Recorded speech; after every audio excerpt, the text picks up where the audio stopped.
구글은 기술 혁신에만 집중했고 오픈 AI는 시장 확대에 집중했다. 그게 패착이었다 라고 하는데, 일반 대중은 AI라는 게 분명한 결함이 있음에도 불구하고 사용할 준비가 되어 있었다는 걸 몰랐대요. AI 시대는 스마트폰 말고 딴 게 필요하지 않을까요? 안경 같은 거, 5G, 스마트폰으로 충분한데 뭐가 있어? 시장이 요구하지 않았던 부분이 시작됐기 때문에 새로운 변화가 있었거든요. 원지 때 따카폰, 전화도 안 되는데 왜 필요해? 네. 3G 때 누가 휴대폰으로 TV를 봐? 4G로도 충분한 스마트폰을 5G로 사용하고 있는 상황이 현재 상황이거든요. 5G는 원래 스마트폰을 위한 망은 아니거든요. 5.5G의 핵심은 IoT입니다. 제일 사람들이 관심 많았던 거는 사실 이 구글 딥마인드의 허서비스 발표였었거든요. 그쵸. 사실상 그 세 가지 포인트였었습니다. 그 제목 자체가 Our AI Future 였었습니다. 그래서 AI 미래가 뭐냐? 이거 너무 당연한 얘기인 것 같은데 이 부분이 얘기하니까 좀 특별해 보이는 것 같고요. 두 번째가 좀 재밌었습니다. 구글이 뒤처진 이유. AI 시대에서. 자성적이네요. 근데 사실상 자성적이라기보다는 면피적인 부분이 좀 컸었습니다. 이 부분을 놓쳤기 때문에, 실패했기 때문에 그걸 통해서 더 성장하겠다라는 의지를 밝혔던 부분인 것 같고요. 세 번째는 또 다른 미래. AI 시대 때 스마트폰 그 다음은 뭐냐라는 부분이었는데요. 첫 번째, AI 미래는 심플하게는 AGI다. 그래서 그 Artificial General Intelligence라는 부분이고요. 이제 현재 딥마인드에서는 약학 산업을 혁신하기 위해서 알파폴드를 만들었었고요. 그 다음 단계에서는 재료과학, 수학, 일기예보, 기후변화 이런 부분으로 점점 더 활용력을 높여가겠습니다. 라고 얘기했던 것 같습니다. 근데 요거 때문인지 모르겠지만 또 오픈 AI가 과학 쪽으로 나가겠다. 구글과 오픈 AI가 약간 엎치락 뒤치락 해 나가면서 계속 이제 올라가는 것 같아요. 원래 라이벌이 있어야 더 성장하죠. 올라가죠. 스마트폰도 애플만 있었으면 성장 못했을 거예요. 그런 부분으로 더 엎치락 뒤치락 하면서 AGI로 가고 더 많은 영역, 그리고 과학이나 더 고도화된 분야로 넓혀 나가겠습니다. 이게 AI의 미래였고요. 그리고 두 번째 좀 재밌었던 부분이 구글이 왜 뒤처졌을까? 사실상 보면 그 GPT에 있는 트랜스포머도 구글 연구소에서 만들었잖아요. 그렇죠. 구글은 기술 혁신에만 집중했고 오픈 AI는 시장 확대에 집중했다. 그게 패착이었다. 라고 하는데 왜 그랬을까? 이분이 말씀하신 게 뭐냐면 일반 대중은 자기가 몰랐던 건데 분명한 결함이 있음에도 불구하고 사용할 준비가 되어 있었다는 걸 몰랐대요. 약간 선민의식 같은데. 그쵸. 그래서 자기가 환각이 있고 사실이 아닐 수 있다는 걸 일반 대중들도 알 건데 쓰더라. 그래서 자기는 100배 더 정확해야 된다고 생각하면서 그 출시를 미뤘다고 하더라고요. 그래서 이제 자기가 얘기하는 게 그런 그 시장이 풀리면서 AI라는 게 100% 정확할 필요가 없다는 것이 충격이었다고. 이건 사실 자조일지 자성일지는 잘 모르겠습니다. 이게 어떻게 보면 너무 기술에 빠진 부분들의 착각이 아닐까. 우리도 이제 사업을 하거나 기술 개발을 할 때도 그런 부분들이 되게 중요하거든요. 시장이 요구하는 게 더 중요하고 시장의 목소리가 뭐고 결과를 봤을 때는 소비자 가 정답이거든요. 그렇죠. 그런 관점에서 이런 얘기가 좀 많이 나왔었던 부분인 것 같습니다. 그리고 마지막에 또 다른 미래에서는 5년 이상 시간이 지나면 현재 스마트폰이 더 완벽해질 수 있을까라는 부분에 대해서 이제 이 사람은 AI 시대에는 스마트폰 말고 딴 게 필요하지 않을까요? 안경 같은 거라고 하면서 이 부분을 말씀을 하셨더라고요. 요거는 신동영 팀장님의 의견과 일치하는 부분 아닙니까? 예, 맞아요. 저와 일치하고요. 제가 말씀드렸던 부분은 그러니까 5G 네트워크는 고속도로로 생각하고요. 고속도로가 딱 규정하는 혁신이 있는데 그게 XR, IoT, AI다. 근데 사실상 보면 이것도 봐야 되겠죠. 진짜 이 기술이 시장이 요구하는 것일까? 아닐까? 근데 재밌었던 부분은 항상 통신시장에서는 시장이 요구하지 않았던 부분이 시작됐기 때문에 새로운 변화가 있었거든요. 원지 때 따카폰, 전화도 안 되는데 왜 필요해? 3G 때 누가 휴대폰으로 TV를 봐? 5G, 스마트폰으로 충분한데 뭐가 있어? 지금 아직 6G가 안 왔기 때문에 그런데 그런 부분들을 어떻게 보면 통신 사업자들이 해왔기 때문에 새로운 미래에 관련된 부분을 저는 이제 시야라고 얘기를 하고 있습니다. 신 팀장님이 몇 번 나오셔서 말씀을 해주셨을 때도 댓글에 좀 달렸던 게 그게 있었어요. 스마트폰 쓰면 되지. 스마트폰이 더 고도화되겠지, 거기에 쓰이겠지, 이런 댓글들 많이 남겨주셨는데, 물론 어떻게 될지는 정확히는 아무도 모릅니다만, 몰라. 네. 하지만 지금 허서비스 같은 경우는 AI 시대에 맞는 폼팩터는 스마트폰 이외에 뭔가 새롭게 또 나올 것이다 라고 생각하고 있는 것이고, 네네네. 거기에 있어서 신팀장님도 원래 유사한 의견을 갖고 계셨었고, 맞아요. 그걸 맞아요. 이제 한번 확인을 해볼 수 있는 시간이었군요. 그렇죠. 구글이 뒤쳐진 이유에서 좀 마음에 안 들었지만 또 다른 의미에서는 좀 마음에 들었습니다. 의견의 합치를 좀 보거든요. 네네. 이 사람도 나와 같은 생각이구나. 아, 라고 그렇죠. 하면서. 지금 심각한 이야기를 하고 있는 와중에 제 체험기를 한번 좀 푼다고 하면요. 네. 구글하고 퀄컴이 이번에는 되게 무서웠어요. 퀄컴은 부스 크게 차이긴 했는데 자기들 이야기는 하나도 없었고 다 협력사 제품들만 딱 갖다 놨었고 구글은 심지어 정식 부스는 차리지도 않고요. 1관과 뭐 2관 사이, 2관과 3관 사이 이런 데게 조그맣게 야외 부스 몇 개 정도 놓고 거기서 이벤트 같은 걸 했는데 챌린지 종이 같은 거를 나눠주고 우리 그런 거 하잖아요. 둘레길 여기 끝났으면 도장 찍고 이런 것처럼 자기네 고객사 부스를 가서 뭘 봤으면 도장을 찍고 거기에서 뭐 배지를 받아오고 이렇게 받아오면은 모아서 뭐 더 좋은 선물을 주고 이런 걸 한 것 같더라고요. 그 얘기는 지금 MWC에 나온 대부분의 많은 회사들이 다 우리 협력사라는 거를 아주 작은 부스로 아주 작은 이벤트를 그걸 보여주고 있더라고요. 우와. 여기 가서 받아보고 저기 가서 받아보고 여기 다 우리 협력사야. 아무것도 하지 않고서 위력을 과시를 하고 어느 관에 가도 새로운 스마트폰은 이렇게 넘기다 보면 스냅드래곤이 캡처된 사진이 하나씩 박혀 있어요. 아, MWC 모든 곳에 퀄컴과 구글이 있구나 라는 걸 간접적으로 보여주더라고요. 세상 이동통신 시장에는 두 개가 있습니다. 똑같아요. 판메이커. 아마존 페이지 들어가지만 아마존 안 나오잖아요. 네. 다 제품들 나오잖아요. 네. 그것처럼 그런 부분들 느끼셨더니 네. 인사이트 대단하십니다. 메타의 퀘스트 말씀해 주셨을 때 이 XR 시장의 지금 90%는 다 퀄컴의 칩과 안드로이드 OS를 쓰고 있다 말씀해 주셨던 네, 맞아요. 거잖아요. 그게 그대로 MWC에서 나오더라고요. 그렇죠. 네, 무서운 부분인데 말씀하신 것처럼 소프트웨어 네. 산업과 그 통신 산업이 본질적으로 붙고 있다라는 부분을 되게 인사이트풀하게 잘 말씀하셨어요. 소프트웨어 디파인드 네트워크라고 하면서 네. 5G에서 네트워크 슬라이싱이라는 기술이 있거든요.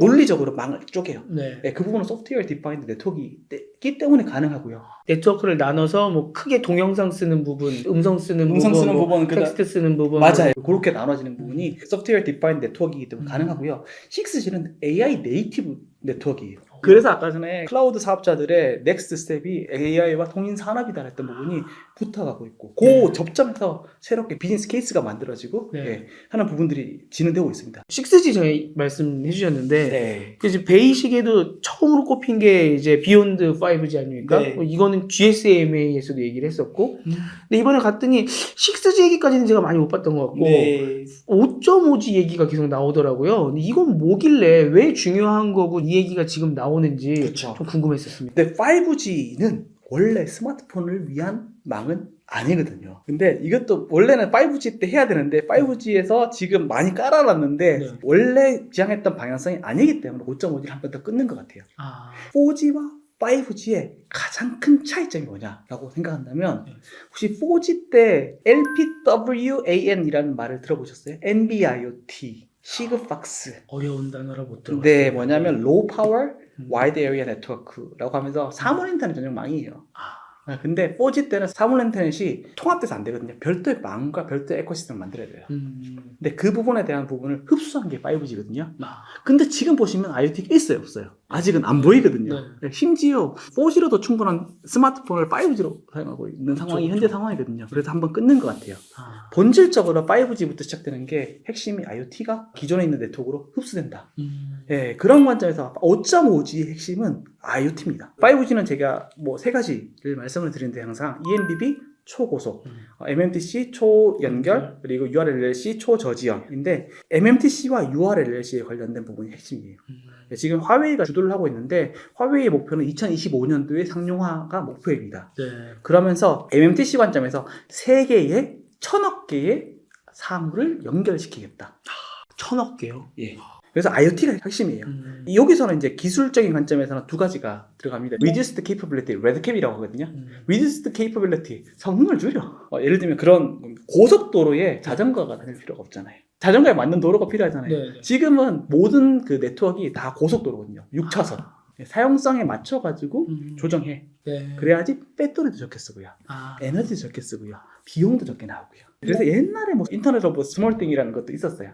예, 한번 뭐 설치하면 10년 써야 된다. 네. 뭐 이런 부분들도 있었고요. 패시브 IoT라고 하면서 자가 충전 혹은 그 배터리가 필요 없는 것들. 네. 예, 그런 부분들로 이제 나가고 있고요. 그 다음에 URLLC 같은 경우에서는 결정론적 네트워크라고 하는데 지연 줄이는 거. 지연을 줄이는 게 중요한 게 뭐냐면 스마트 팩토리 이런 것들도 그냥 보편적으로 사용할 수 있어요. 네. 근데 진짜 돈 쓸 만한 데가 어디냐면 반도체, 디스플레이 이런 거는 지연성이 정말 작아야 되거든요. 그런 데까지 적용할 수 있도록 산업용 인터넷에 되게 필요한 부분들이 있거든요. 두 개는 싸게 많이 퍼뜨리고 핵심적으로 성능을 잡아준다. 요게 결과적으로 봤을 때는 산업의 그 인더스트리얼 DX예요.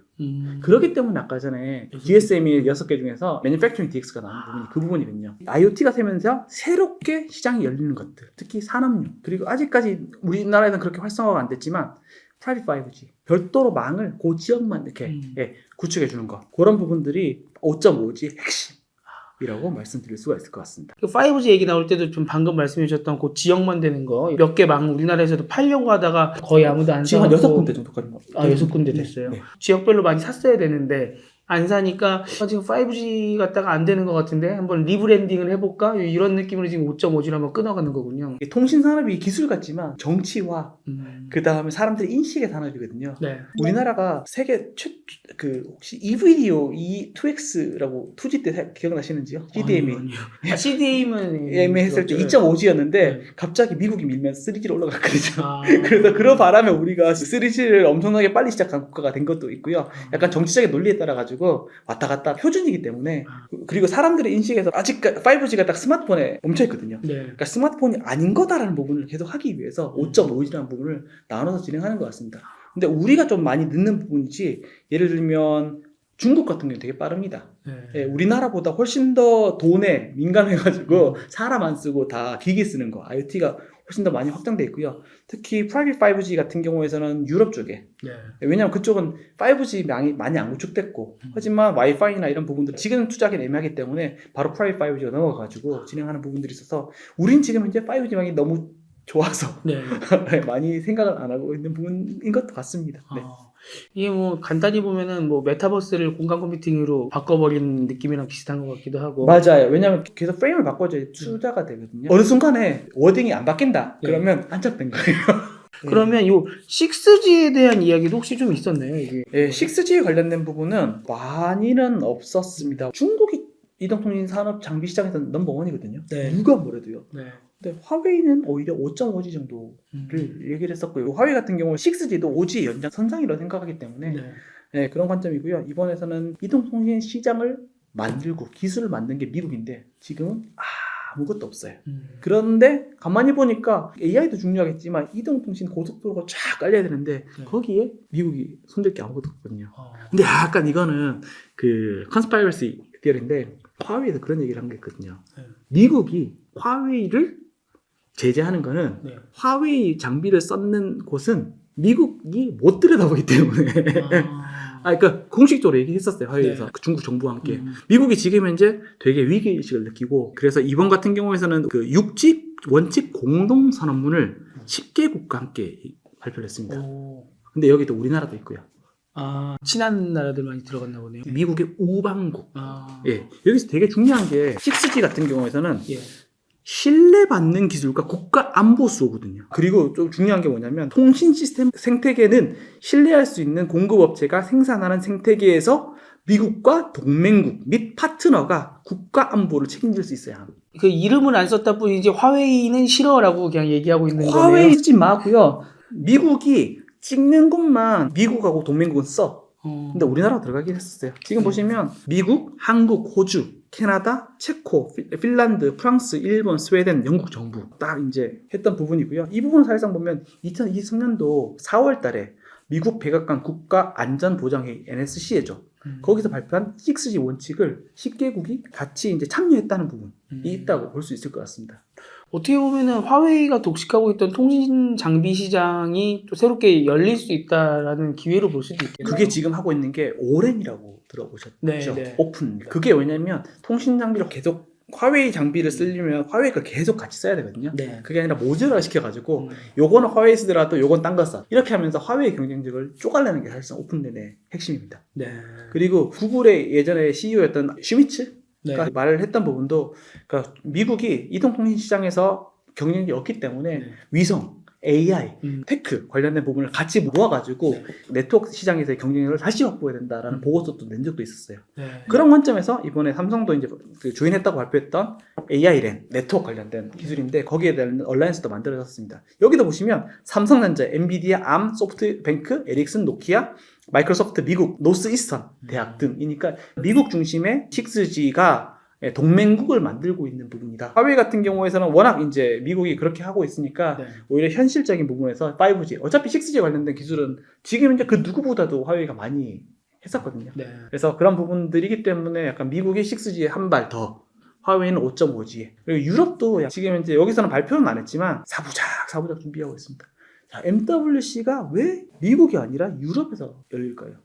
저도 그게 신기했어요. 2G 때 네. 미국이 완패했어요. 2G 때는 본질적으로 지금 뭐 우리가 알기로는 3개까지 있는데 네. GSM, 네. TDMA, 뭐 CDMA가 있겠죠? 어. 예, 2G 때는 CDMA가 한국밖에 없었어요. 네. 근데 글로벌 표준은 유럽이 먹거든요. GSM. 통신 전 세계 거점은 유럽이다. 꽝꽝꽝 찍고 나서 그때부터 이제 유럽인데 요즘은 이제 쪽팔리죠. 에릭슨하고 네. 예, 노키아는 있는데 음. 노키아는 이제 거의 맛이 같고 네. 에릭슨만 화웨이하고 붙었는데 지금 이제 화웨이가 1등이죠. 하지만 그럼에도 불구하고 6G에 관련된 부분은 주도권을 놓지 않겠다라는 부분으로 투자는 계속하면서 네. 만들어가고 있습니다. 그럼에도 불구하고 아직 5G, 5.5G에서는 화웨이가 그만큼 또 잡고 있는 거고 그렇죠. 그래서 또 밀고 있는 게 아까 말씀해 주신 위성통신 그쵸. 얘기가 있잖아요. 예. 이번에 MWC에서 만나 뵀던 이제 전문가분들 말씀을 들어봐도 위성통신 보기 위해서 왔다 이런 분들도 계시더라고요. 맞아요. 좀 어떤 이야기가 오갔습니까?